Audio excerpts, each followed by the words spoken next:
it's the same thing. You lose, and then you hear, and then you see the confetti flying, and you're like, fuck my life. This is the story of my life, basically. Playing the final is a huge thing for us. Like, no one of us expected us to go all the way to the final.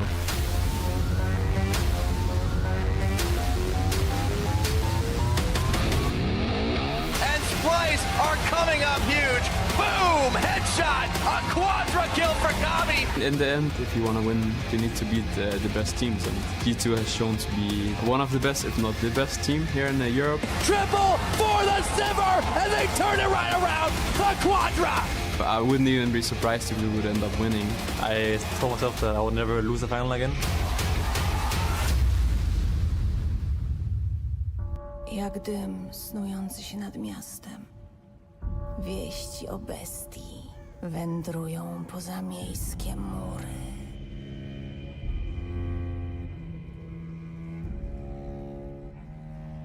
Najdzielniejsi odpowiedzieli na wyzwanie. Choć dzielą ich barwy, łączy ich głód godnego przeciwnika.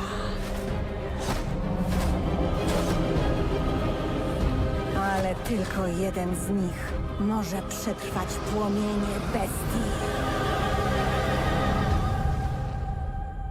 Po reszcie zostanie tylko popiół.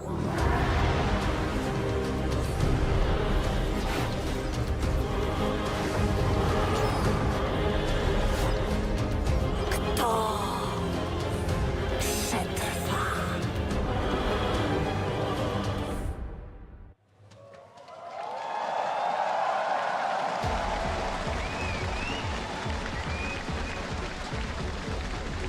Hello and welcome to Krakow, Poland! Tonight, we settle the scores in the European LCS Summer Split Finals. A best of 5 to determine who is the best in Europe. Before we take to the Rift, let's introduce our combatants, starting with Splyce. Making it out of spring relegations, making it to second place to pave the road to Krakow, and with one last win over H2K, they qualify for the summer finals.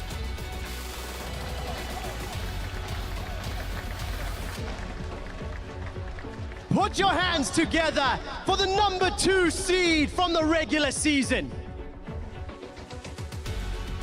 For Splyce to progress from the promotion tournament in spring to become the most consistent top of the table team and to appear in their first LCS final.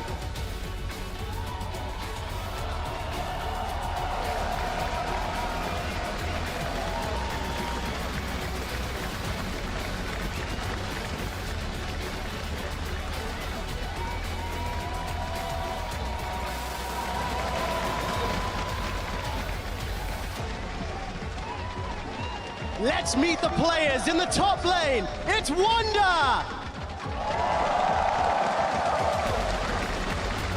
Ganking from the jungle, it's Trashy!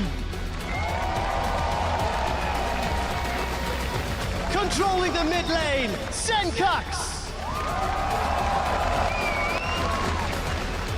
Dealing the damage, 80 carry Kobe! His new superstar support, Mickey! Coach, Yamato Cannon!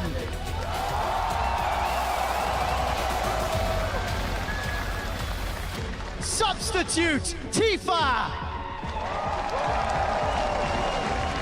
Put your hands together for the challengers to the throne, it's Splyce!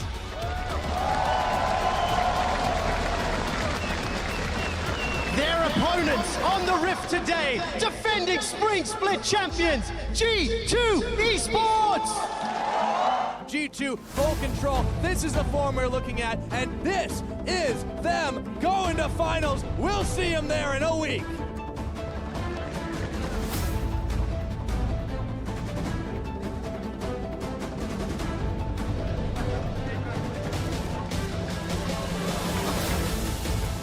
G2 are looking to claim back-to-back LCS titles.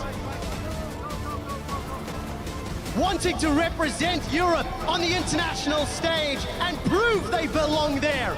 The self-declared villains of the European LCS.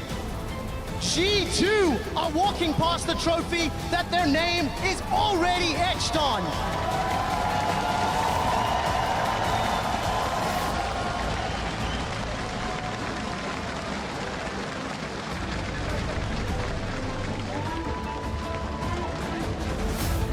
Let's meet the players in the top lane. Expect your two-time 2016 MVP, Trick.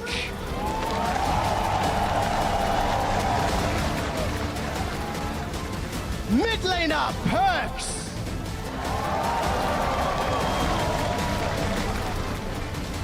AD carry, Sven.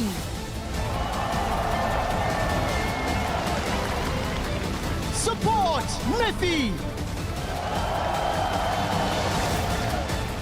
Coach, Youngbuck. And their substitute, Unlimited. Ladies and gentlemen of Krakow, put your hands together for your summer split finalists, G2 Esports and Splyce.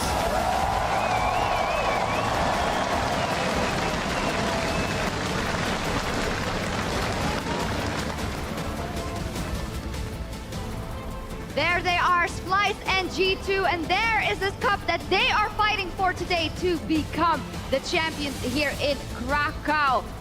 Dzień dobry, Krakow. I'm Efi supporter, joined at the analyst desk by James Stress O'Leary, and giving our desk a Polish flavor tonight, we have H2K's Oskar van der Bogdan and Marcin Jankowski. Getting a bit of an overload on the Jankos and Vander, you guys at the Facebook Live. The winner interview yesterday, how has the experience been like for you guys, Vander? Well, I guess you take us everywhere because we are Polish, so that makes sense. And you guys are very nice to work with also. Thank you, thank you. So yeah, it's great here as we expected. So Polish crowd is the best, I think, and I think they will prove it once again today. Yeah, they were very loud, and I can only imagine what the players feel. You guys walked here yesterday as well. Do you think the nerves are creeping in? Well, I think it's quite fine. I think the crowd is very cheerful, and it's amazing to play in front of such a good crowd. So hopefully, you know, hopefully everyone will cheer for G2 as we do. Well, I know it's a bit. We are biased today. I see that. Something on your cheek there.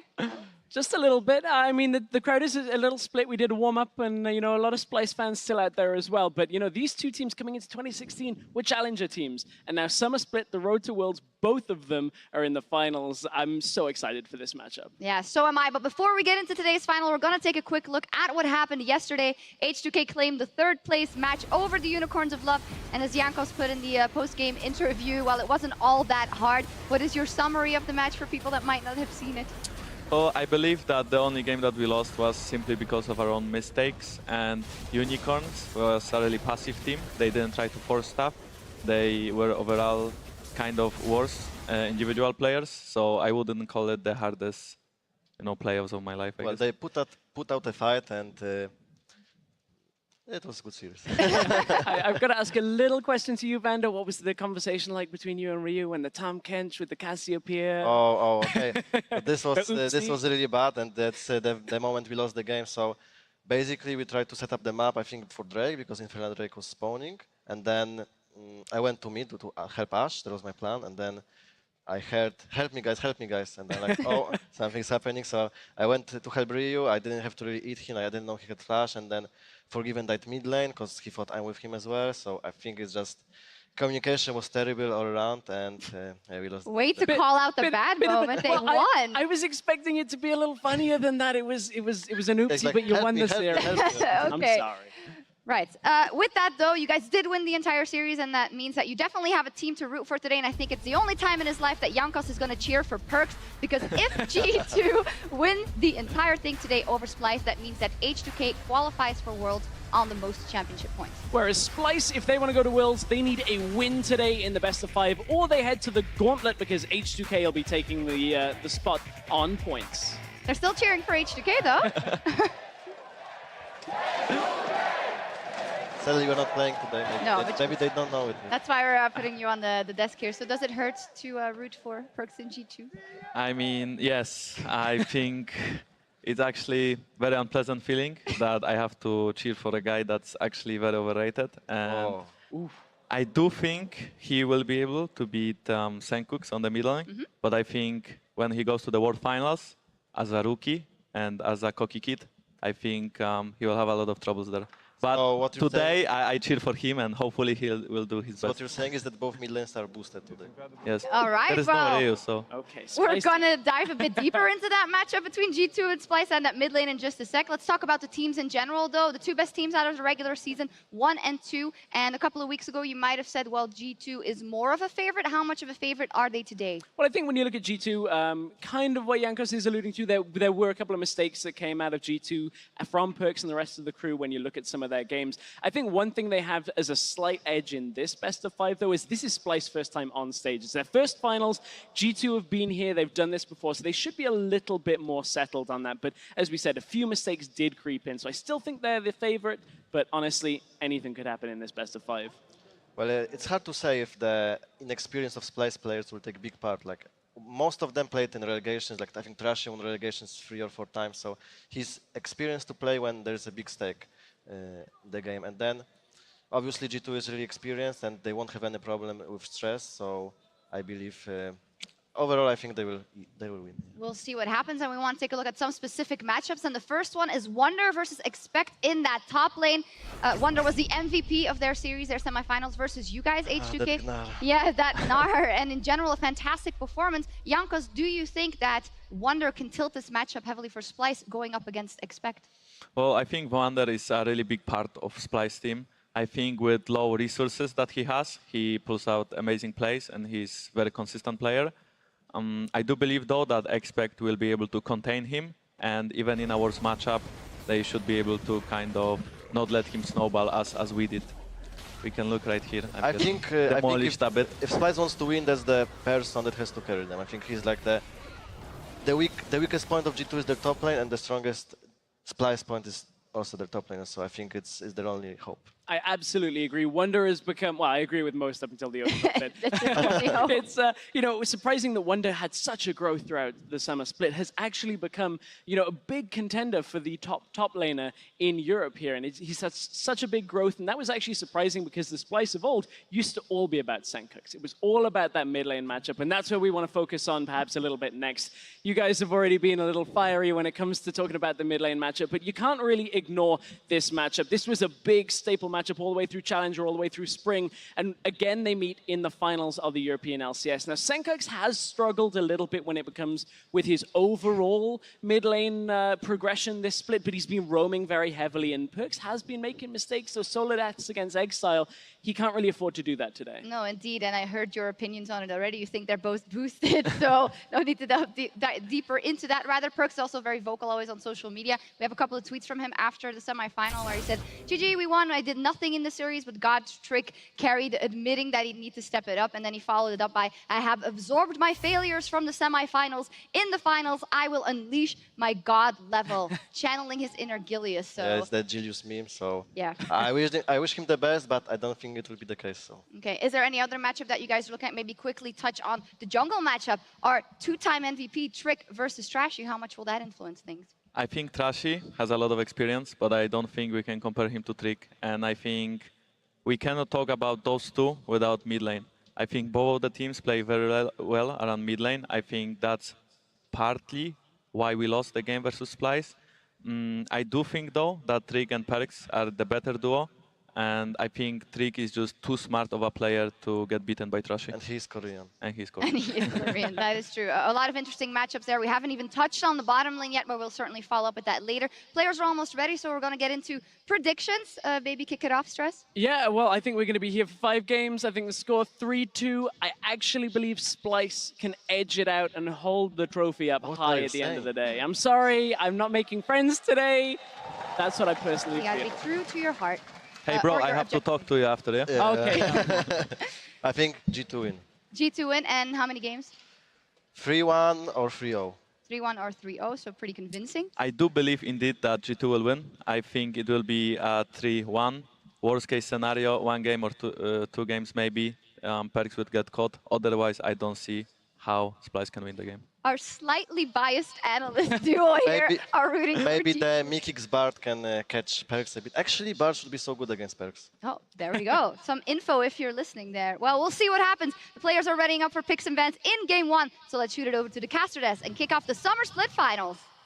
Thank you very much, Shox, as well as the G2 fan crew. I'm Quickshot, joined by Crepo and Officio to bring you this finals matchup. And there is a lot on the line for Splyce. The pressure is on them to get to Worlds. It's win here or win the regional gauntlets. Yeah, definitely a great story here for Splyce, and they want to obviously get to Worlds. They will be favorites if they don't win anyway and move into the gauntlet, so pressure on G2 as well here, because G2 is a team we expect to win. A lot of people expect them to win, and they don't want to sit here and lose another final with Sven and Mythi now on the roster. Yeah, Sven has openly said he does not want confetti in his face again, so he's playing for the victory. G2 is guaranteed to go to Worlds regardless of what happens. If Splyce fall here in the finals, they will become the final boss in the gauntlet, you know, in the regional qualifier for then a 3rd seed for Worlds. That's the difference here. If Splyce win, we send both Splyce and G2 as seed number 2 to Worlds. From that second pool. But for Splyce, you know, both of these teams actually coming from Challenger all the way to the respective finals now in summer. For G2, obviously they hit the finals a little earlier than Splyce, found their rhythm, but they're not without their faults and their flaws. The semi-final against Unicorns, it wasn't as convincing as people wanted. It wasn't as convincing as I thought it was going to be. And they got showed up a little bit. I mean, it's always a problem with G2. We know how good they can be, but rarely do they actually show it consistently over multiple games, because they do some great plays and then they mess up once or twice in game. They can actually lose the game from it.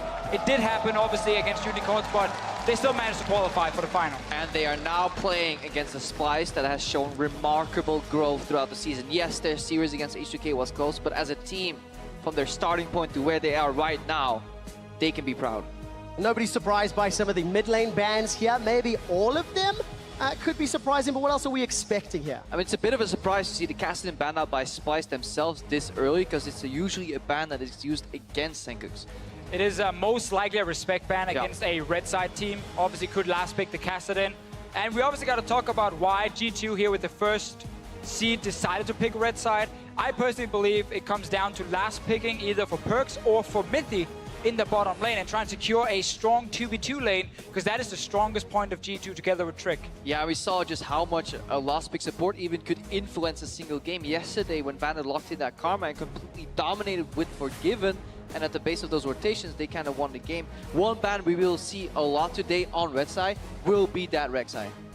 Definitely so, and Dinar as well coming in from G2, a ban against Wonder after he destroyed H2K with that champion. Sivir 1st pick is not really a surprise, but Splyce actually going for that Elise ban as the last one. Normally you would then see with Elise and Rek'Sai ban that Gragas would rise up in value, but because Sivir is such a good pick, and I'm not sure Splyce expected it to actually go through the pick and ban phase, they have to take it as a 1st pick. Yeah, they have to take the Sivir. Right now G2 get more value out of that Shen too, because if you look, when Gragas is taken off the board, you gotta dig deeper into the jungle pool, and you're thinking of the likes of a Hecarim to maybe build a Bulldozer comp, and one top laner that works so well with that is that Shen. So if that one is robbed, you already start struggling just a little bit, you know, for running that composition. Yeah, you don't want to give that over to that Sivir, as you mentioned as well. Just a quick reminder, we're on 6.15.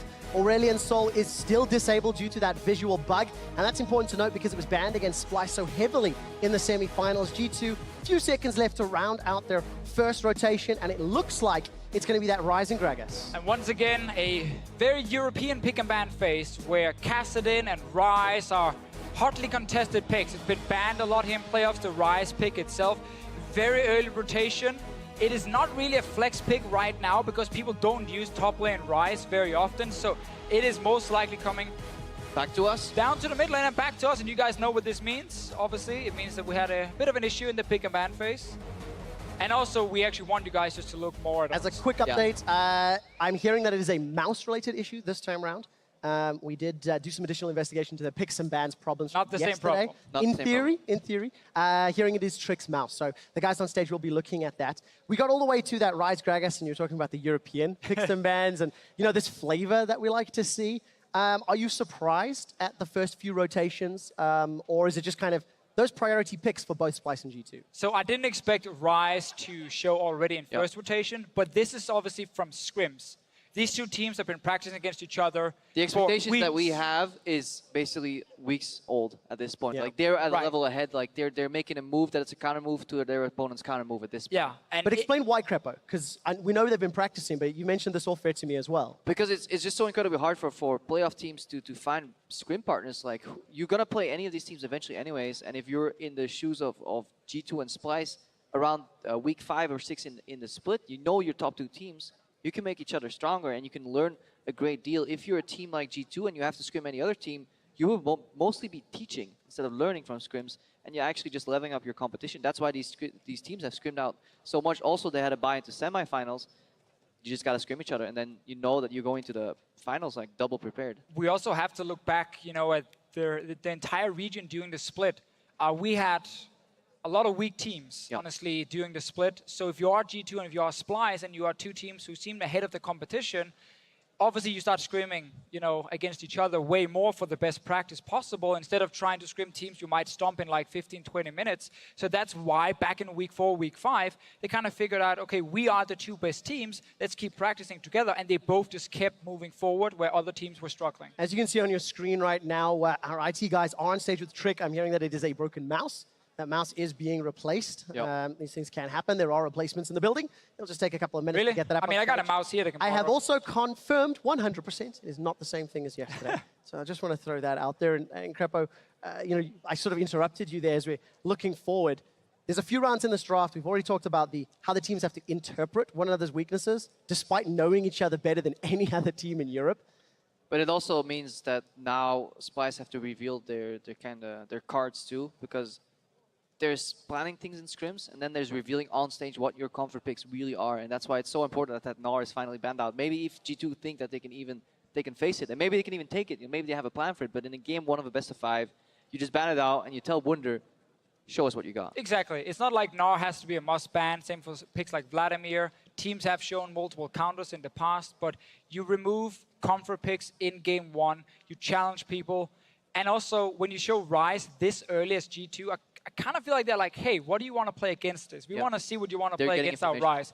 We want to make sure we lock it down as early as possible, even though everyone probably knows it will go to the mid lane, and it's not expect taking it to the top lane. Yeah, or it could be a stab at Senkux, with a couple of key mid lane champions out. A lot of bans as well. What's left, if you look at yesterday as well, where Unicorns of Love were struggling in the mid lane to find real depth in that champion pool. Perhaps Senkux plays a myriad of champions, but only a few on a high level when he's challenged against a better player, because that's also one of those reasons that these teams love scrimming each other, because you need to get called on your bluffs. Like you need to be called out on stuff that you can't get away with, and you only get that from playing good teams. The thing that I love about this is we're going to find out an answer to the question, was Bard a worthwhile ban by H2K? We heard, obviously, Vander sitting on stage saying that Mickey's Bard could be a counter to Perks. I just want to quickly update you guys. We will be redoing picks and bans after the Sivir. Okay, so it'll be the same 6 bans with that heavy mid focus. It will be Sivir first pick for Splyce confirmed, and then Ryze and Gragas could potentially be changed by G2 if they wanted to. That's interesting, actually, because while Trick had the mouse issue, he's in slot number 2, which means he was hovering to Gragas, which indicates that maybe G2 didn't necessarily want to lock that Gragas in, which is weird since he's the top Maybe he was trying to use Expect's mouse, and that's where the problem happened, and they got the wrong champ. They actually didn't want to play Ryze at all. He had a mouse sharing on stage right now. The best way to dodge Nidalee Spears. It's just the Ryze pick is the one that we can question. Gragas coming in first rotation with Elise Rek'Sai banned is very standard, so it is maybe the Ryze. We're going to have to see if G2 will go with the same 2 picks, and it's nice little flag here as well.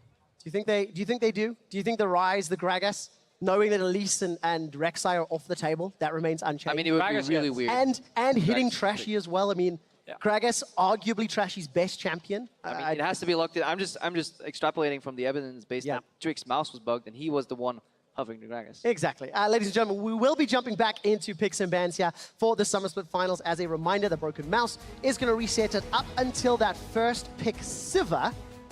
So, gentlemen, what comes next? Put your prediction hats on. DeFisher, you're in the hot seat for this one. Well, we saw the Gragas, we saw the Rise. I think that's probably not going to be the same with the top lane, seeing as they're already hovering a different pick now with the Echo. Echo would be a more standard pick very early on. He's a champion where together with Gnar and Shen and GP, they're like the 4 big picks in the top lane. And a lot of people like Echo and Gnar as the 2 blind pick options because they can basically outlane almost everything. So this would make more sense than showing that Rise so early. Yeah, it would require Trick to go for a strong early gank, or at least put some pressure in that Echo lane if they want to snowball expect. But okay, it actually looked like they want to go for an early Lucian here, not revealing their top laner. So they're holding their cards, and they're revealing the AD carry that they're most likely going to be playing anyways. Yeah, Lucian obviously as a counter pick to Sivir for G2, and G2 as a team at 6. We got to highlight that, at 6. But before that, Sivir is not really going to kill you or destroy you or anything, so you get to level 6 and you can start putting a lot of pressure. And this is a change from G2, picking more for the bottom lane. Sven has been one of these guys very focused on Sivir and kind of downplaying Lucian a little bit and saying, he gets outskilled super hard, you know, it's so risky. Now he's picking it in the first game because G2 wants a strong 2v2 lane. Yeah, strong 2v2 lane to maybe lean a little bit on Kabi and mid-kicks. But what we have to explain too is that counter picks no longer exist in a traditional sense that a lane gets murdered. It's more about who has control of where the minion wave goes. And that is essential for these teams, you know, in terms of their macro play. You know, if you control the wave, you get to leave first, you get the base first, you get to go somewhere else first on the map. Going somewhere else first on the map, that's something Shen is exquisite at. And what I've learned from watching EU LCS, Shen plus Sivir equals awesome, plus Hecarim equals OP. Yeah, I mean, OP, maybe not, but very strong. Like, this is the traditional bulldozer comps. But it was pioneered by G2 Esports themselves. It was actually G2 who started these kind of compositions, and it is very strong when you just put all the pieces together. Insane movement speed buff to a Hecarim with a Shen ulti on his back, and he flies into the backline. However, Lucian is actually one of the AD carries I would like to have against this kind of comp. And it also makes it super interesting what the support pick debate becomes, because do you pick the Taric away from them, because Taric is the perfect piece to the bulldozer puzzle, or you go for maybe a Tahm Kench to eat up the target that gets targeted, but then Mithy surprisingly goes for a Trundle. Well, he goes for, I guess, the third counter pick option in a sense. Like, is that a Shen who builds full tank? Well, here's a Trundle to remove some of those stats. And also for the laning phase, I feel like he's building against Sivir. Trundle with the pillar behind Sivir. She can't really use the spell shield. So G2 is picking very heavily for that bottom lane and actually not to really counter the bulldozer comp specifically. And this may actually cause Splyce to think an extra second about actually picking this Taric. Maybe they actually need to lock in a range support to get dominance over bot lane again, because Lucian Trundle is incredibly potent if they can pillar Sivir. There's one caveat: if there's a champion that can deny that blockage, it's gonna be the Tahm Kench. If only there was one champion. Yeah, if there only was a champion that could, you know, eat up the AD carry, place it somewhere else, spit it out. Well, sadly for G2, we have Tahm Kench locked in. Syndra as well. This is very interesting because Syndra is being used quite a lot in North America. We don't see it too often in Europe. Really only Splyce are using it right now. And one of the main reasons is because Syndra is not that great going to a side lane. But in this case, you have the Sivir sitting side lane, pushing out, joining in the mid lane with Syndra. Or you put the Syndra side lane and have Tahm Kench mid, and he can always join and assist the Syndra when she's pushing. Yeah, Tahm Kench is a bit of a solution to compositions that wanted 1-3-1, but they have two champions that want to sit in the middle lane, like the Sivir and the Syndra, and he can be a buffer and just transport people when these low mobility champions either get collapsed on or you move instantly to the other side of the map. And we see a little bit of a surprise from Perks. AP Echo showing up in the very first game. I'm very surprised there. Yeah, I know. I decided to hit puberty at the same time. So here we are, guys. But Echo's been locked in. I'm still waiting. Let's talk about in-game. We will have to talk about it. You guys tell me now. I'm out of here. Just a few quick things. Of course, this is the first time Senkax has played Syndra all split long. And the last time we saw Trashy on Hecarim, it was against the Unicorns of Love. when they ran Scion support. Very serious game. Not that that means a whole lot. Ladies and gentlemen, we're here in the Torin Arena in Krakow, Poland. It's game 1 of the Summer Split players. They're ready. We're ready. Poland, are you ready? Let's get into the Summer Split finals. Splyce is a good team, and they've been our main scrim partners for, I think, 7-8 weeks already. In the 4th week or 5th week, we scrimmed them and they destroyed us, and we were like, they're good guys. Book more scrims with them. The beauty of it all is that we practice against them so much that we know almost everything about them.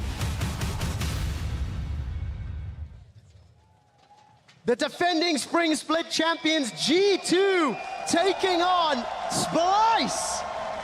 Remember, for Splyce, this is for a spot in the World Championship, and the analyst desk was talking about one of their featured matchups of this Senkux v Perks. And because it's Syndra v Echo, I think we have to follow this matchup a little more closely, especially because we've not seen Senkux on this champion. And Perks, we have to question how good his Echo will be. Yeah, but we need to look at Senkux too, who now has a lane-dominant kind of pick that needs a bit of a snowball going, whereas traditionally he's picked champions, you know, like the Talia or the Cassin that ramp up slowly, and he has consistently been falling behind in CS over time. Yeah, it's definitely been a big problem for him. If we look at both Spring Split, Summer Split, and now also like playoffs here in Summer Split, all 3 of these situations or periods of time, he's actually been the lowest ranked mid laner in terms of CS difference at 10 and 15 minutes. And obviously, again, if you play some of these champions that just get bullied and outscale, it's okay, but we look at a full year now. We're looking at a Spring Split, a Summer Split, and playoffs.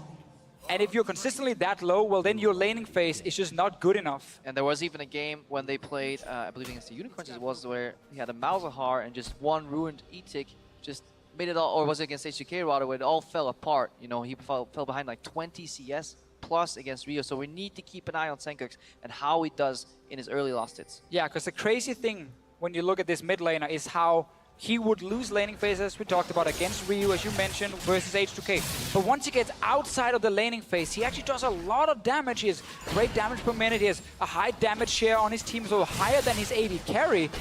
So he's a very good mid laner in fights, in team fights, but not really in the laning phase so far. Yeah, and here we see a couple of examples of the laning patterns that an Echo wants to do. Because Echo can't close the gap level 1, obviously, he's actually going to push up the lane by spamming Q, and this is a trick a lot of mid laners are doing, even on Talia right now, where they push in lane, they path over to Raptors, and they try and steal 1 or 2 small Raptors to get level 2 once they get back to lane. Senkux shadowed that, covered it, and prevented that from happening. Yeah, not only did Perks want to steal away a Raptor, he also put a ward near it. Actually, never mind, it's Senkux put it right there because he wanted to stop him from it. Looked like it was Perks to place. I actually would have liked Perks to place that ward because I think that's something you can do to spot the enemy jungler, and if he's doing that camp or not, otherwise you know, okay, he skipped it, he's on red buff instead, and you can kind of track him that way. Perks has come in for round 2, and now he places the ward we wanted before. Yeah, because he needs to spot that Hecarim. Hecarim is obviously very predictable in his paths because he runs Ghost, no flash. He will now reveal that ward after he's done with the red buff, most likely once he passes through Raptors here.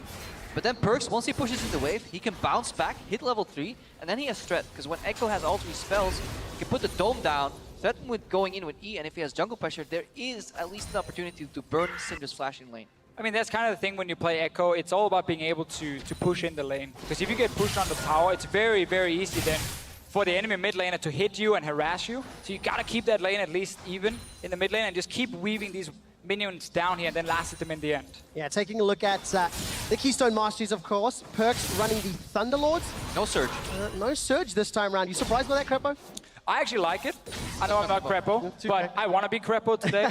I like it because what you will see Perks do is go Proto Belt. So it's a lot about upfront burst, and he will most likely get a Lich Bane within the first 3 items as well. So Thunderlord's Proto Belt Lich Bane, it's a lot of burst on some of these squishies like Syndra, like Sivir. Yeah, it's incredibly nasty to play against the likes of a Syndra and a Sivir. Even with a spell sheet, you don't really survive. And the worst part is, he's like an assassin that jumps in, deals a ton of damage, and then just simply uses his ultimate to get out of the fight here. So it's really obnoxious to play against a strong AP Echo. And that's why an item like Proto Belt and something like Thunderlords really benefits Echo, because his problem as AP was always that he couldn't use ulti offensively very often. Unless you're a Faker, it's very hard to land this ulti on multiple members. So instead you need some extra items to help you get more damage out and not only use your basic rotation every single time. So that obviously is a big thing for Echo mid lane, but it is right now a pick we don't see too often. Obviously, it is fairly risky. Often you see this AP Echo dive into a fight, get one shot because, whoa, you're not a tank. And then you can't really ult it back in time, or you have no damage because you couldn't reach the backline. That's going to be fairly terrifying when you look at all the hard CC that Splyce can actually put down. Shen Torn, AoE stun from Syndra. If he's around long enough, maybe even Mickey can get on the action. Obviously, game is paused very briefly. It looks like it's something with perks. I have no confirmation on that just yet.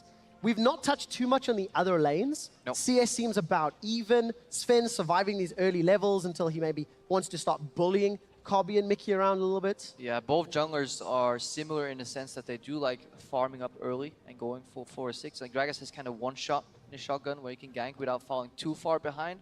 And at the end of their paths, both junglers have converged on the top side of the map here. Trucks are just being cleared by Trick, and Trashy is finishing up his Gromp. This leads them to the next path in their decision tree. Do they base, clean up one more camp and then base, or do you actually sneak into lane for top? Because River is conventionally warded very often, but if the wave is positioned right, you can actually sneak into the lane, perhaps set it up for a counter gank, and that could tilt the top lane either side. Yeah, and obviously G2 won't have this information, but Trashy hasn't even gone back to base once yet. Trick has already been back, already returned to the map, and he's full HP, so he's actually in a prime position now to set up that first gank. It is difficult, though, for Gragas to really gank a Shen and kill him due to the tankiness. Trashy, on the other hand, wants to go back, get a Phage, and just keep power farming until level 6. Yeah, and he was even spotted too, so G2 have slightly more... The new way was, yeah. The new information on Trashy's pathing, so they can maybe extrapolate where he's going, so that's why it's really important to slide in just a couple deep wards here and there, because you only need to see the jungler once to figure out what he's doing. You don't need constant vision on him.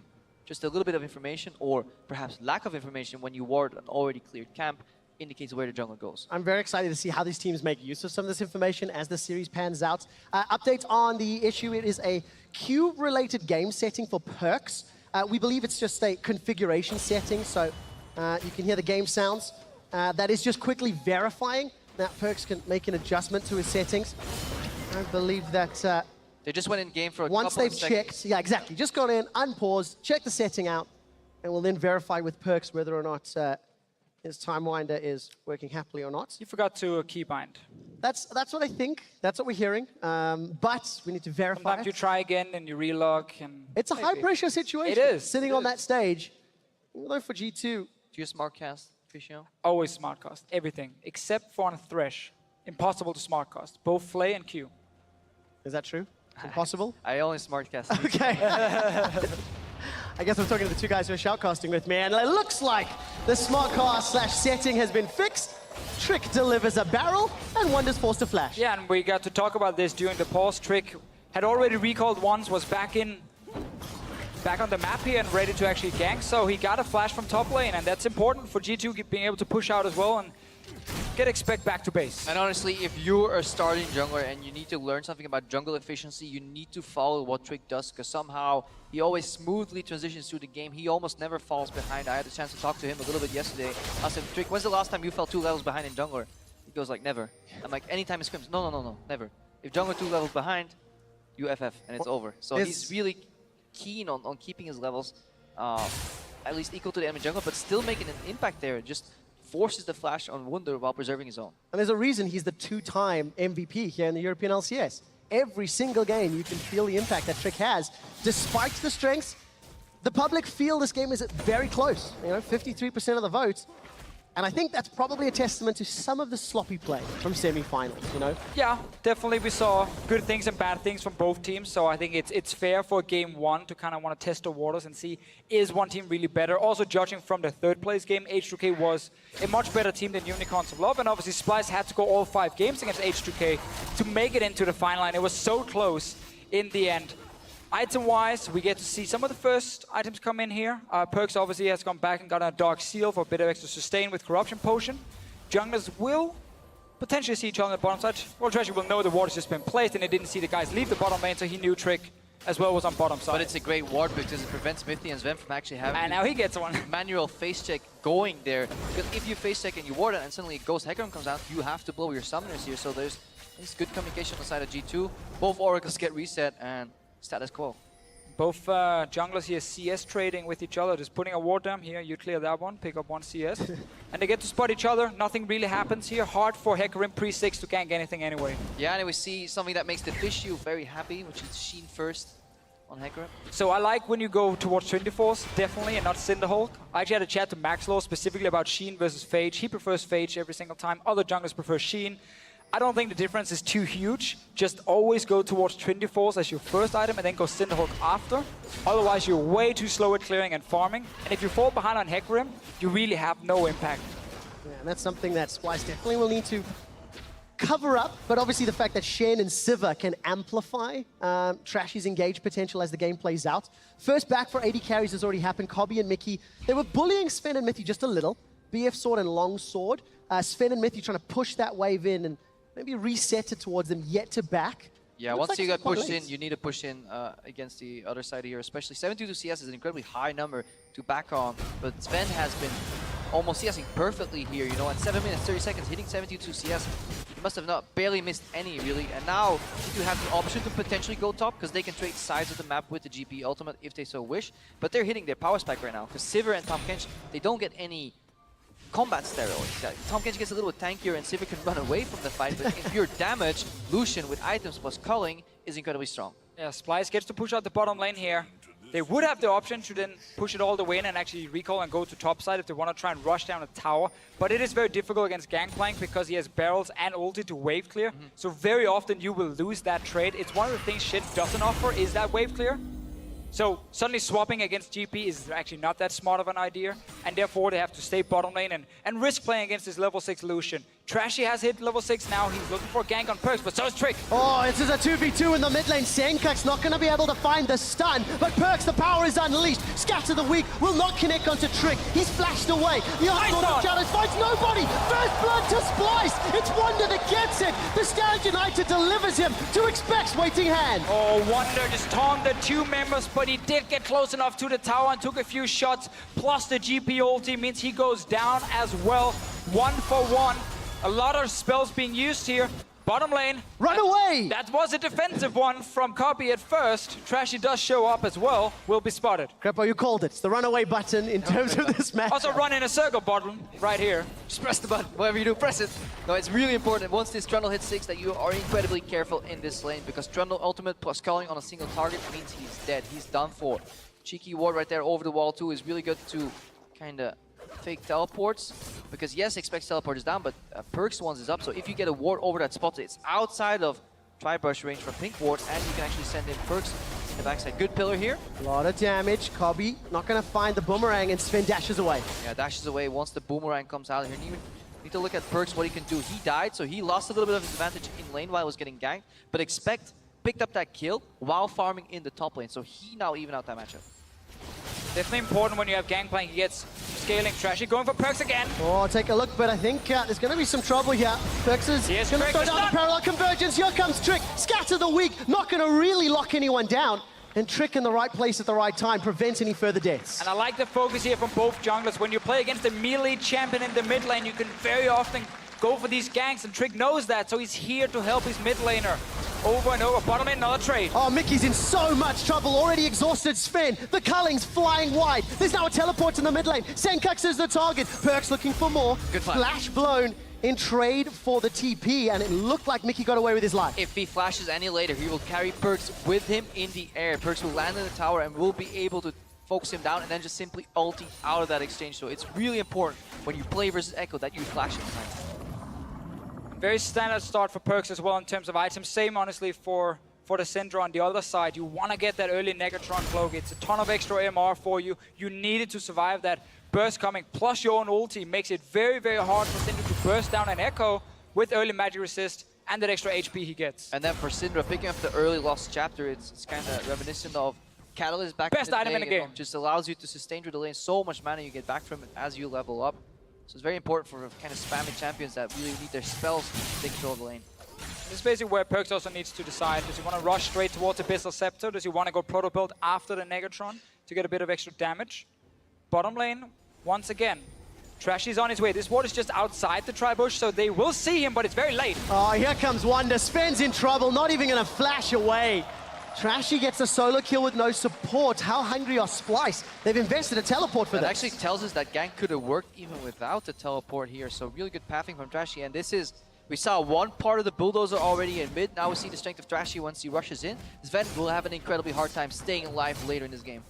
We gotta highlight though G2's bottom lane. Overextended. Pushing towards that tower without any backup possible. No TP perks, no TP from Expect, and a Hecarim that can just rush towards you. That was very greedy, they got punished, but because they got top tower, at least they get something. If they can defend bot lane here with Gragas, they will win out on this trade. They might get more. Wonder looking for the taunt. Expect flashes away. One of decides not to chase further. Not the highest damage, actually. Ninja Tabby and that Balmy Cinder. So Splyce invested teleports, get a kill, and the Dragon. They don't equalize the tower down bottom. G2 get the additional gold, and they've got themselves 1,000 advantage. Crepo, worthwhile trades? I mean, definitely Splyce is doing well here. They were already on the verge of losing that tower. This G2 falling for the gank is honestly the biggest mistake, because they could have just backed off and said, you know what, we're getting an objective on the top side. That generally means we have to play passive on the bot side. When you can take objectives and take wins on both sides of the map, then you're winning that hard. That doesn't even matter. Then macro doesn't apply anymore. You should always respect your opponent. Oh, the time Ken's trap, hide around the corner without vision, ulti in behind the enemy AD carry to try and set up a play. Potentially. Normally you also want your jungler here, but Trashy's very low. He's just been farming the jungle after getting that kill in the bottom lane, and Perks. It's a long lane right now for Wunder. He could technically be collapsed on. That used to be the strategy against the global. You know, you don't take the global to the bot fight. You take out the global first, then you go fight someone else. This is obviously where the pink wards are important. Like, wonderful. We like to talk about them. You see in your map right here, the pink ward being placed in the pixel bush towards the Rift Herald from G2 allows a very easy route for Perks to just walk from mid to top side if he wants to put pressure on Wunder. Wunder now either wants Rift Scuttler or check that bush to actually kill it. Perks is overextending slightly in mid though. Gonna be in trouble. Parallel Convergence will at least stun up Trashy. Stand United's gonna deliver Wonder. Not gonna be a kill, but the flash taunt. Chrono break backwards. Perks makes it out alive. Frame perfect ultimate by Perks, and then he gets out. Honestly, predicting the flash count by Wunder, and on the exact right moment when he needed to press the button, he pressed it. So that button was definitely working. And Expect, still pushed.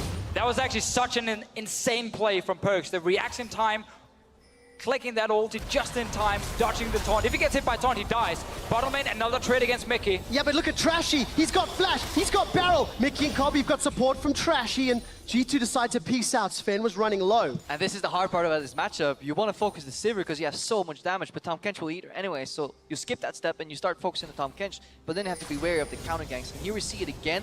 Perks is desperate to take that mid tower down to get map control. Trashy gets a good fear off, but when Shen lands, the right moment, whoop, gets the flash out. Unreal. Beautiful. That's 8 ping for you. Can't do that. Mechanics. Yeah. Coming in from Perks, showing this echo here. Can definitely work in the mid lane. He's slightly ahead in CS. He's been ganked quite a few times. Picked up 1 assist, and we get to see this build as well, where he goes for the proto build after the Negatron cloak. He wants to rush towards that extra damage item for himself, where Abyssal Scepter is the very defensive one.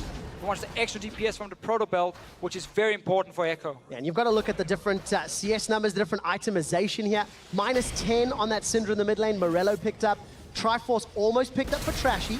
And there's a teleport down bottom. We'll continue that talk in a moment. Kobe's gonna get gobbled up by Mickey. Mickey's low. The barrel throws him backwards, and Kobe gets spat out. Expects looking to run him down. Trinity falls on the Warhammer. That's a kill for G2. They extend their lead further. And this is what happens when you invest your globals towards a lane where you don't get a kill. Wunder used his ulti towards the mid lane, didn't pick up the kill because Perks outplayed him, and suddenly TP advantage for G2. They pull it off beautifully towards the bottom lane. 2 more kills, another tower. This game is suddenly snowballing heavily in favor of G2. Yeah, we saw the value of Exhauster too. Miffy just slows down Kobe just a tad. Kobe and Mickey X were doing so well, staying even in this matchup against the Lucian Trundle, never really dying, but then suddenly the bot lane party happens. More members than you can handle join the fray, and they fall and immediately lose their tower. And right now is G2 Esports with a complete grasp on the game. And also if we look at AD carry builds, after Perks is done playing around the mid lane, does actually get stunned. A lot of damage. Problem Gonna break. This issue. Regens it. He has early magic resist, so he blocks like 42% of the magic damage from the Syndra, and he then ultis to get back HP. It's really hard for Syndra to burst him down, and then she loses a lot of value. She almost becomes more of like utility machine, where she can stun multiple members in these fights, or you burst down the Lucian. And the Syndra will over-index in more damage to kind of solve that problem, which means Perks' base damages combined with the Proto Belt will take her out. Perks is an assassin, that somehow is incredibly mobile, swift, and can reset its HP, so it's incredibly annoying to play against Echo once he gets going. And I really like this item choice from Sven as well on the Lucian. Always the decision between Ghostblade or going for the Essence Reaver. Ghostblade with the flat penetration against multiple tanks is not that effective. So it's better to go for Essence Reaver, the more crit-based build, also the better late-game build when you play against Shen, Hecarim in this situation here. So smart choice from him. And G2 looking very good here in game 1. Yeah, we're 17 minutes in. They've got a 3,000 gold lead. 4,000 at this point. They're up in kills, up in towers. The only thing that they don't have yet is a dragon.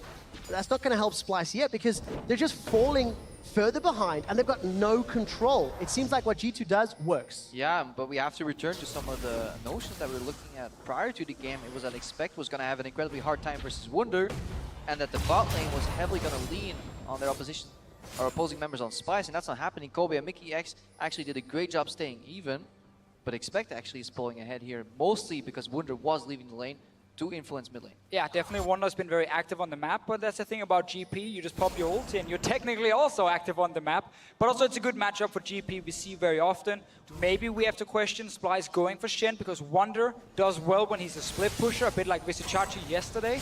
On Shen, it's hard for him to really take over the game. And he's not been able to have much of an impact in this one specifically, and he won't be a split pusher either. Splyce's power comes from grouping though, and really combining all the puzzles, or the pieces of the puzzle, right, and completing it with that bulldozer composition, taking out a target. Here we go.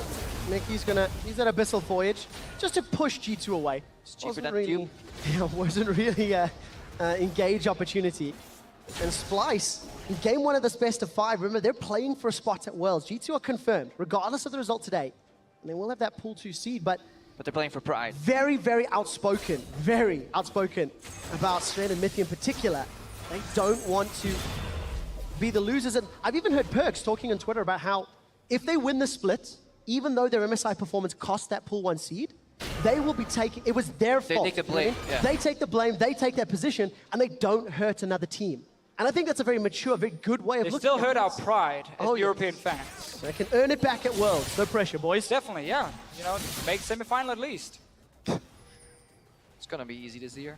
It's not like there's any other good teams. No, there's just a few here and there in Korea, and maybe Team Solomeda. A few other teams, EDG. Yeah, a couple of Chinese ones. Yeah, did they finish the regional qualifier today? I think they did. IMEI managed to qualify. All of China locked in. So we get Amazing J back at Worlds, a guy that people will know from international tournaments. They mainly laughed at him, but he will change that. It's his year. Yeah, this is his year. Nobody laughs at the great Amazing J 4 times in a row. We'll find out in about 6 weeks' time. You happy, Trevor? They got the dragon now as well. Now they have a dragon. They're even on Dragon's Bow. I prefer Infernal. That's just a preference. Triforce now finished for Trashy. Going to work his way towards that Cinderhulk trick. Getting tankier and tankier. Runic Echoes plus the Spirit Visage. It's not the beefiest of Gragas yet. But he will build it up slowly but surely, and he's not going to be the focus anyway. And as the map is opening up, is G2's prerogative to keep it open and keep Splyce spread out. They don't want to allow Splyce to group. And the main folks right now, and the main people we have to follow is honestly Mithy and Trick, and see where they put their vision down. What areas of the map are they going to contest? How are these pink wards going to move? There's a little bit of poke here coming on Trashy. Wow. Sven not afraid to play aggressive. And we just want to see 2 teams as well who actually plays the entire map. Because the big problem for European playoffs is a lot of teams will just like kind of go mid and try and fight each other over and over and ignore the macro part of the game. Both these guys have to do it. Exactly. Both these teams are here because they're actually very good at playing the entire map. They understand how to play 1-3-1. The Syndra can sit bot lane because of the Tahm Kench. She can always ult it down to help her, but she's still not really winning this lane due to how well Perks has been playing it and this Echo pick. And these guys as well, they were calling all the kind of Aram-esque playstyles and a macro, so they better perform here and actually show us a proper 1-3-1, because otherwise they'll have to eat their socks. Yeah, double teleport's going to help that one out. G2 pushing the vision deeper into this bottom quadrant of the jungle, as our observers are highlighting for us. And caught a glimpse of Senka just sort of waiting in the wings for Perks, but mid tower is the focus. G2 uses gold advantage. They caught Mickey. He's already flashed away. Defensive ulti from Kobe. Here comes Trashy. He boots Expect towards the tower. Wanders in the back line. Puts down the Spirit's Refuge. Auto attacks are blocked, but Perks has got the kill. Chrono breaks out. Stats of the week, no stun. Splyce are turning it around. A flash forward. Kobe's got one. Expect is down. Trick body slams away. The fight is won and the tower stands for Splyce. G2 ends up using so many cooldowns, first trying to kill Mickey, and Perkz didn't even get to join the fight. He probably just ulted right back to his lane when he realized the fight was lost. We got to see the bulldozer in action. Splyce diving that back line. Perkz jumped in and finished off Mickey, but honestly, the way he survived, we need to watch that again because he sidestepped quite a few abilities here. And it's actually remarkable that a rookie like him can play this confident in a major arena on stage in the finals. Also gotta look at this potential little fight. No, nothing is gonna happen. But once we get the replay, pay attention to Wonder as well on Shen. So much to watch for. He's so quick when it comes to taunting forward, then changing direction with Flash and actually managed to hit Sven, lock him down, force Sven to hit him only, and then the rest of Splyce could join after and end up getting a few kills. Let's see it again. Just Mickey X sidestep. That's all you need to watch for. Then appreciate what was happening with Sven. Well, Sven right now, obviously in a good position, gets to hit. Trashy joins, and now look at Wonder here once he joins. Taunts and then instant flashes to the side. Gets onto the AD carry. He's tanking 4 members right now. And yes, Perkz gets the 1 kill, and then he goes back to his bottom lane. But that's on the support only. And not enough really here for G2. They use so many cooldowns on Mickey. Splyce ends up getting a few return kills. Yeah, and that's honestly, it's by merit of 2 players. By few, I mean 1. Technically a few. Technically a few. Wasn't wrong. 2 players performing here despite a gold deficit here in Wonder and Mickey because Mickey stayed alive. He juked a body slam, a barrel, stayed out of cannon barrage and forced Perkz to kind of use his 1 damage spike before returning to lane on the support. And that made it a clean 1-for-1 trade here. So Splyce, they're fighting back, but they're still facing a very large gold deficit. It is still the power of this Splyce composition when you have all 5 together in these fights. You're able to get onto the AD carry. Expect it's going to be fine. Trashy was hovering around the bottom side, but decides to back away. I want to go back to that line that you said, Crapo. Mickey, a rookie, you know, this is the guy that came into Splyce at the beginning of the split, in conjunction with all the experience from Spring. And Splyce just went from being what we thought was a middle-of-the-tier team to now the 2nd best in Europe at the moment. And Mickey has consistently performed, and more importantly, he's improved on his weaknesses over the split. Because he used to get caught a lot, and it's actually the reason he died a lot is, according to many of the Splyce members, exactly that. When Mickey sees the skill shots, he'll try and dodge it first, and then decide if he wants to flash. Because he always wants to go for the outplay, and that's actually how he ends up dying in a few occasions. But it leads to plays where he can actually sidestep it quite. It's also the attitude of champions, you know. Good damage under Senkux there from Perkz. Senkux, this Syndra pick, down now, what, 25 CS, got a Void Staff 2nd item. I'm not feeling the impact yet. Well, I want to give a lot of credit to Perkz, honestly, and the way he's been playing Echo against the Syndra specifically. Also with him now going for Hourglass, like, it's going to be so hard to kill him through Hourglass, his ulti, the other defensive choices he does have. Really, really tough for Splyce to deal with this Echo. Yeah, this Hourglass will just allow him to go into the fight, press it, and replace his ultimate, essentially. Because before, he needs something to buy time. Either he gets out of the fight immediately with his ultimate, but he's too far out. And additionally, if an Echo uses an Hourglass in his fight, his Shadow will trail 2 more seconds towards him, and he's actually a very lethal bomb in the front line because he now can actually ulti in place if he waits 2 extra seconds after that. So that's a very big threat here. It changes the scope and the way you play Echo entirely in these mid-game teamfights. Now I want to go back to the point you just made about Mickey, obviously as a support coming in, a rookie. While he did die a lot, he actually in the regular season had 25% of the deaths of Splyce for the entire split. Joined by Wonder also at 25%. So together, you know, as friends, they could die half the time for Splyce. In playoffs, in the semifinal versus H2K, he only died 7 times in 5 games. He really changed a lot. And whenever you talk to him, it's all he talks about really is like, overextended, I died again, you know, no, but this time I didn't die, you know. He's really been working a lot on this positioning on the map. And that is very important to track in this game as well. Because often the support can get caught out, can die. Luckily, Tahm Kench takes a lot of time before he dies. A whole lot of time, and with the added bonus of having a Shen and Hecarim for the front line, it makes that a little easier. Splyce were grouping up in the mid lane, Wonder's pushing down bottom, all teleports are available. And now they've managed to jump onto Perkz. He's not completely overextended this time around. A lot of support from G2 coming from the river. And it just looks like the map play is the order of the day. Look at this, G2 plus 5k. Yeah, but you see the map shrinking because G2 is putting so many pink wards in that river, really focusing on vision denial, and Splyce desperate to get in there. It's going to be hard because if you have to walk into parallel conversions potentially, body slam flash, all these Punisher moves ready. And the item break difference. Splyce apart. Crapo, the item difference, not only the tools, Hourglass is up, Warma Mortius is up. Not even a Cinderhulk yet for Trashy. It's a tough situation. You can see Trashy. That's just second and a half, 50% of his HP. Trundle ultimate.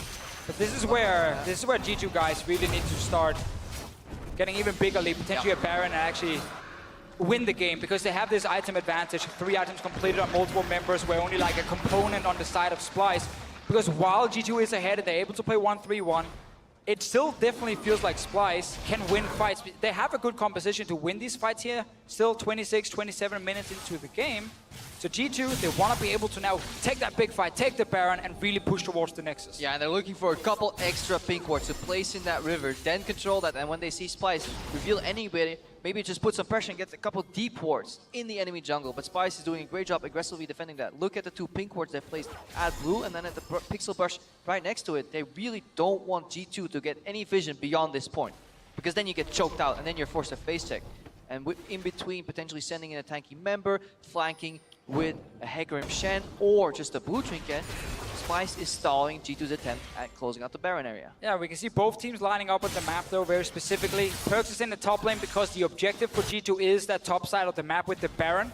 Splyce sending a Trashy up to try and interrupt him. He will be able to just jump over the wall though, but the reason it's important to have Perkz on top side is because he's the guy who can perma-push his lane. And once you push that lane all the way down to the tier 2 tower, you get free access to the enemy jungle. You start warding up the jungle, and suddenly you have vision both there and at the Baron. And you can start, you know, fiddling around with the Baron itself. You can see the enemy team when it comes to stop you, and you know when to stop and turn around and fight, or when to just finish the Baron. So we've spoken a whole lot about vision, how Splyce want to deny it, how G2 want to extend it. This is the first sort of aggressive move from G2 in a few minutes' time. All started by Perkz pushing the wave out. It's all based on a couple of little pieces of information. You push in a wave, which means another guy has to catch the wave. Oh, there's the Perkz we know. Playing brave, playing on the front line. Cosplaying that wave. Can't. But he's just aggressively playing because he knows he has Zhonya's worst case. Teammates are around. It's so important. Like, you're fighting for a ward, but it means so much. But Perkz is going more aggressive here. Good gobble from Mickey. It's the Devour down. Perkz now everything is dark. Support. It's so dark for Splyce right now. They're so afraid of face checking. They may have to use that blue trinket that's still available. There they go. Use it now, just in time actually to spot the Baron being started.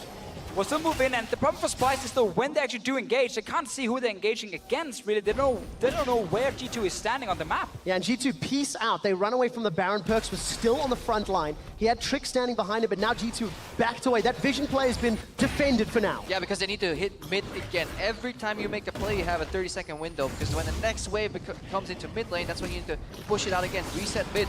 That's when Trashy's going into clear vision, or maybe dual trick here.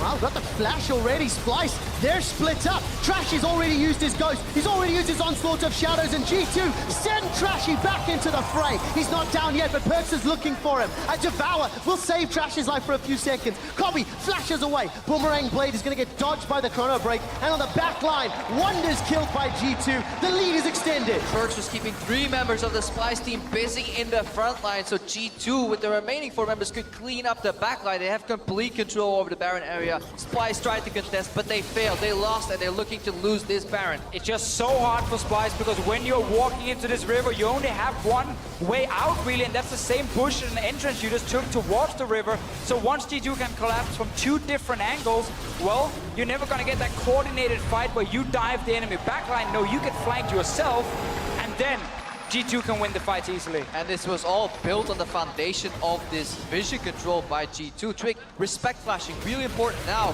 Splyce walked into a funnel. Pillar plus GP ulti splits off everybody. Look at Perkz. He's coming from the left side, and he's going to be zoning 3 members. And this is the problem you can see, guys. They only have this one entrance they can run in and out of, and it's just not enough when you want to avoid assassins like Echo here, when you want to avoid pillars and GP ultis. There's too many AoEs from G2 to just punish multiple Splyce members in that little choke point. And just on the top of your screen, we saw Mythy with a timely exhaust right before Senkix's ultimate came out. He just exhausted it, and he survived, so Senkix couldn't clean any of it up. There was a Shen trying to tank 4 members, but he was getting beat down by a mob of G2 members, so unfair numbers, but that's just the way the game goes at this point, and G2, clean execution of the Baron play. Exactly, it's very, very good to see G2 not rush anything, not overextend, do something stupid like they actually did against Unicorns of Love very often in the semi-final. Setting up vision, as you said, setting up Baron, it's multiple steps. It's just steps again and again and again. Sometimes you have to go back and start again from step 1, and then you move forward with a few more steps. And you keep doing it. It might not be very exciting always to look at. Push wave, push wave, set up set of vision. It's exciting for us, but I understand people want a lot of kills, but I want to see a team execute cleanly. Yeah, especially a team like G2 who've had so many critics, who have made so many mistakes for so many weeks, really. They've got a 9,000 gold lead. They've just toppled over 2 towers. Look at the item advantage. Now it's just a matter of closing out.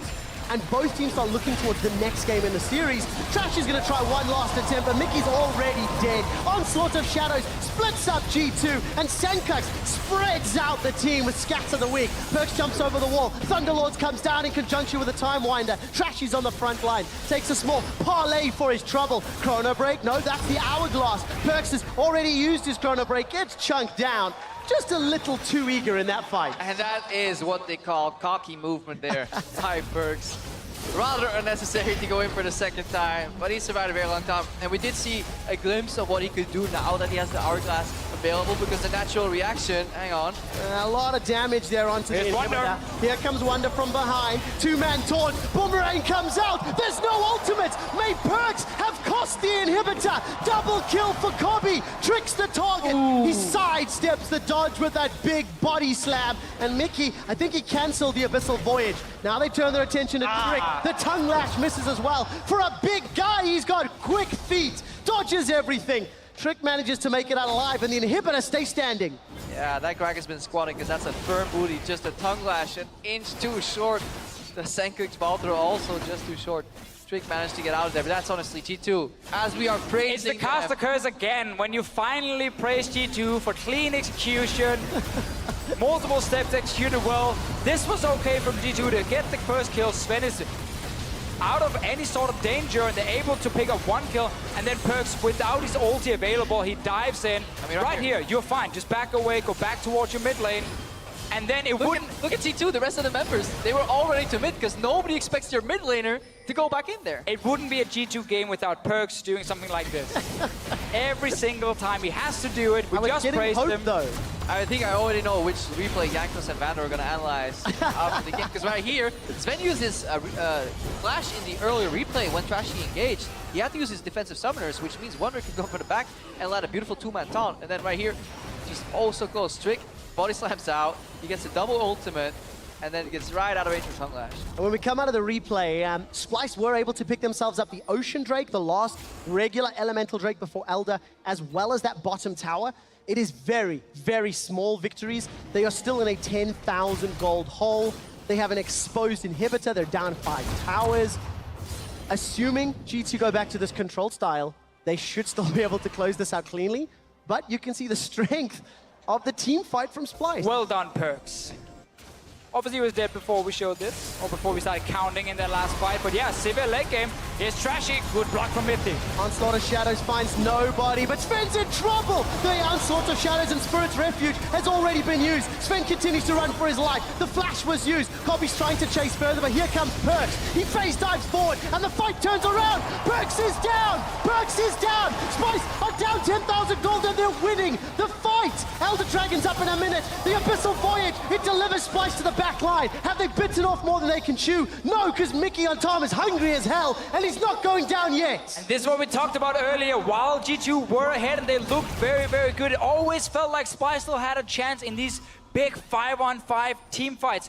They're consistently able to catch Sven and force him to play defensively, and Perks dives in, didn't get to use any of his defensive choices here, and just dies, honestly, for nothing. Good engage from Splyce. This is what you can do with these bulldozer comps. But Sven survived here. Trick and Sven work together to guide out, and Perks goes on the offensive himself here, knowingly playing as a Syndra, and doesn't get any Zhonya's off because he dies mid-push from Trashy. Trashy with a beautiful E there on the Hecarim, and that was enough. So really good target selection there, because as a team, to all commit to a champion that has double kind of fight reset in Zhonya's and then his ultimate on Echo, they still managed to nuke him down, so really good timing there on the engagement side. I mean, that's also the way you have to play against Echo in fights. You want to burst him when he comes in.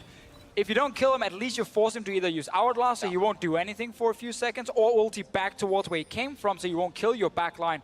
Because for Splyce, it's honestly so much about just letting Copy sit there on Sivir and fire away on multiple G2 members. And really, it is only Perks who can dive and kill that AD carry.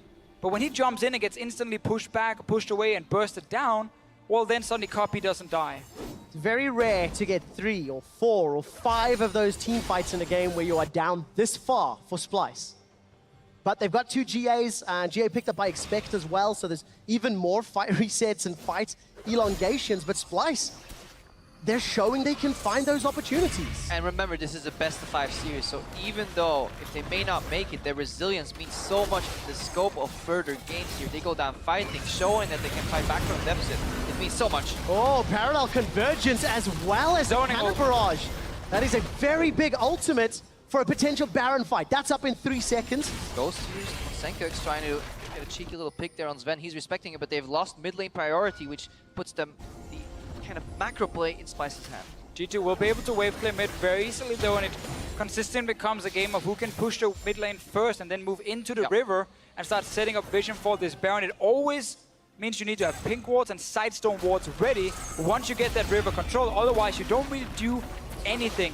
And while the goal is still in favor of G2, we get so far into the game that it barely starts meaning anything. Like, compare items on Copy and Sven here. It's literally just some lifesteal Sven has over Copy, and that's it. Yeah, and Copy is, as a champion, obviously more catered towards dealing damage in these late-game teamfights as the Sivir versus Illusion, so that additional 10% lifesteal isn't going to really matter too much. We saw the bot lane push in, so now Shen is freed up, and also just offers a window of opportunity for Mickey to replenish his sidestone. Because we saw Splyce move in just as the official explained, but they couldn't really litter the area with any wards, so this is a well-needed kind of breath of relief here for Splyce to reset the map, get the wards out, get cancel on the base. Yeah, good cancel. All right, gentlemen, Baron is live. 39 minutes in. Gold values are becoming less significant, and a minute till Elder. That's not something you want to trade. Both teams have 2 dragons, both are relatively good, but surely Baron is what's going to make or break this game. Yeah, a lot of members from Splyce were back in base to reset and buy some items, but they do have time Kench ulti if needed, and they're already here. G2 are split though, look at the minimap. Expect's not there. Splyce, they're not pulling the trigger yet. Sven just went from 50% health to 95 just of life-stealing off a single ward that Mickey placed. Good luck killing him. This is a good start though. They know there's no wards in this area, and they have 2 members from G2 showing mid lane to kind of bait Splyce, being like, oh guys, you see us, we actually not on it. They're moving in now. Stand United's been used. Look for the onslaught of shadows. Trashy has to get a priority target. Perks is jumping onto the back line. Senkux unleashes his power, but the fight is on 2 lanes. It's not going to end well. The tanks are dying. GA's already popped. Wonder's in trouble. Where is Mickey and Cobby? Cobby's got a lot of HP, but he's got no front line to use it. Cobby's running for his life. Here comes Perks. Phase dives forward. Chrono breaks out. G2 may have just won the game. Perks alone managed to zone away the 2 carries from Splyce, so it was just Trashy and Wonder alone versus 4 members of G2. They couldn't survive long enough. Perks standing there, forcing 2 squishy targets to not enter the fight, won everything here for G2. Yeah, and at the same time, both Mithy, Rawler, and Trick did such a great job peeling away these tanks. Base damage alone, they can technically take down Sven, but they weren't allowed to do so. There was a good exhaust, and Trundle ultimate came out. Trick was body blocking the best he could, and honestly, the owners of this fight is on Wonder and Trashy pulling the trigger too early. Look, they want to get influence in this fight. They want to contest this Baron, because right now, Splyce don't know what's going on, but they pulled the trigger too early. Yeah, now look at Perks here in this fight. Once the tanks dives in, Copy and Senkuk's down the bottom of your screen. They're not able to really enter now. GP ulti and this Echo on the side. 3 members are looking towards Perks, and they're not able to catch him.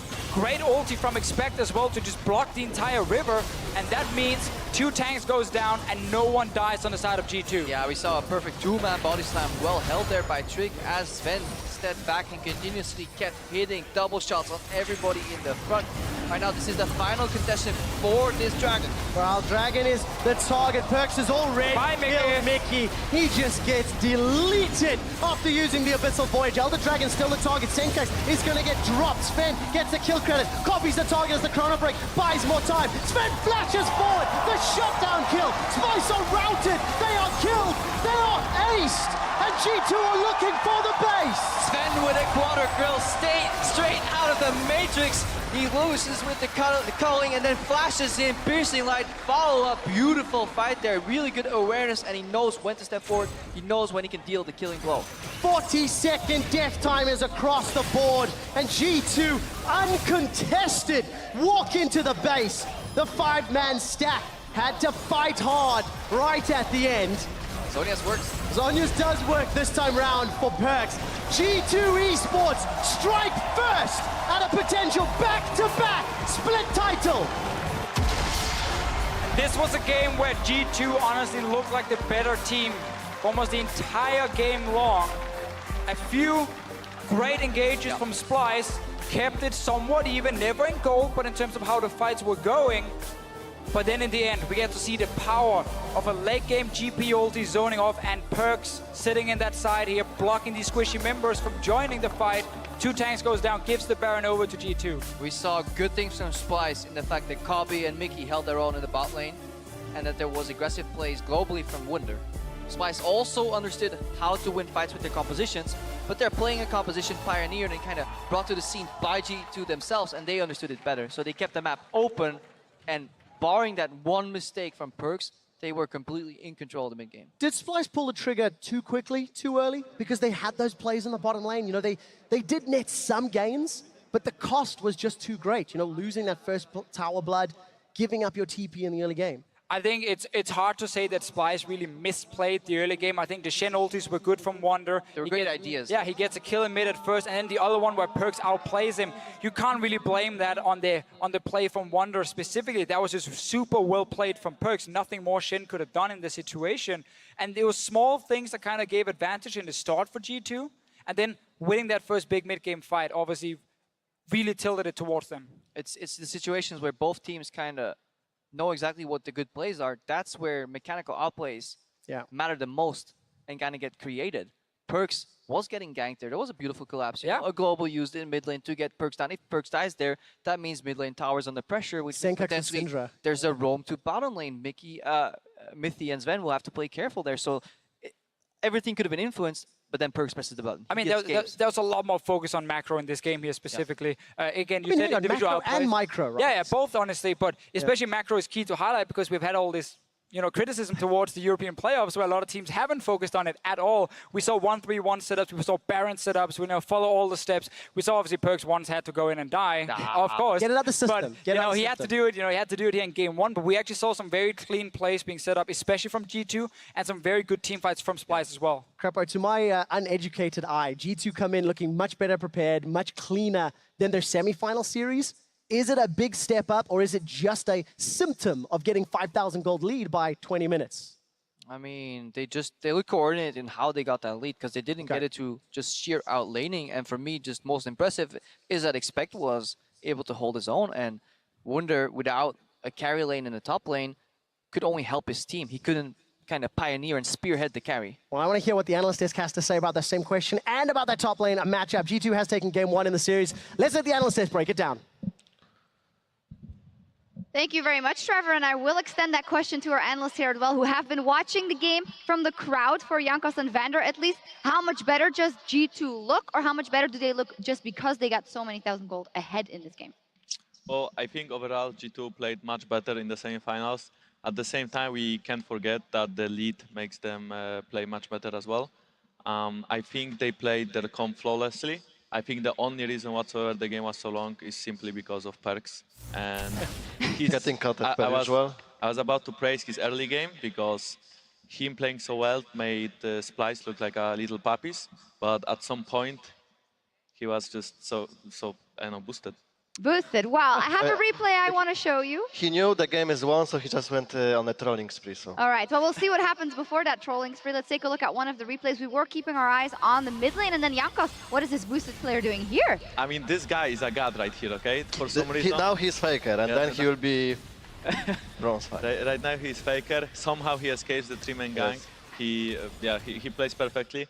And it was quite impressive. Right I want to say that what happened mid lane when I think 2 or 3 times Splyce tried to port with Shen and try to gank Echo. I think this was crucial in this game because if they would get the kills on the mid lane, they would, as Crepo said on the cast before, that they would get like a lot of pressure on the map and then Syndra would keep getting ahead. And with like Shen into GP and Syndra into Echo, you want those picks to be ahead and you want the Syndra to be strong. So I think even though Perks got caught a bit, he was still a really good player in this game. Now, we've shown you some of the good players by Perkz. This will make you happy. We'll show you one where perhaps it did slow the game down, as we were talking about for G2. This is kind of the characteristic thing we've almost got a little used to with Perkz, where he's going a little too aggressive. And while this obviously doesn't lose G2 too much momentum, it does slow them past the Baron. And honestly, this is kind of a symptom of what you were talking about, is when they're ahead, they feel so strong, they feel like they're going to be able to do so much. But is there ever really a situation with Echo GP as your solo laners against the champions that Splyce have that you wouldn't expect to be ahead at that point in the game? I mean, I think the early game should go by far towards Splyce. I think Hecarim should establish lead in the top lane. I think ganking GP is crucial here, but if GP is even and you don't get any kills bot lane, the game just snowballs out of control, and G2 scales so much better. Echo at some point can zone the carries, can like one-shot the carries, as we saw in the last team fight. I mean, right here, he, messed up a few buttons, he went too aggressive. He's a player that really likes to overextend and then learn from the experience, and he will try again and again. At some Absorb point, the failures. Yeah, at some point he will play a bit better and not get caught so much, and he will learn from his mistakes, but he's just this kind of guy, I guess. And in this series, how do you think it will evolve? Do you think that Splyce here, even they got some good fights and they got some kills?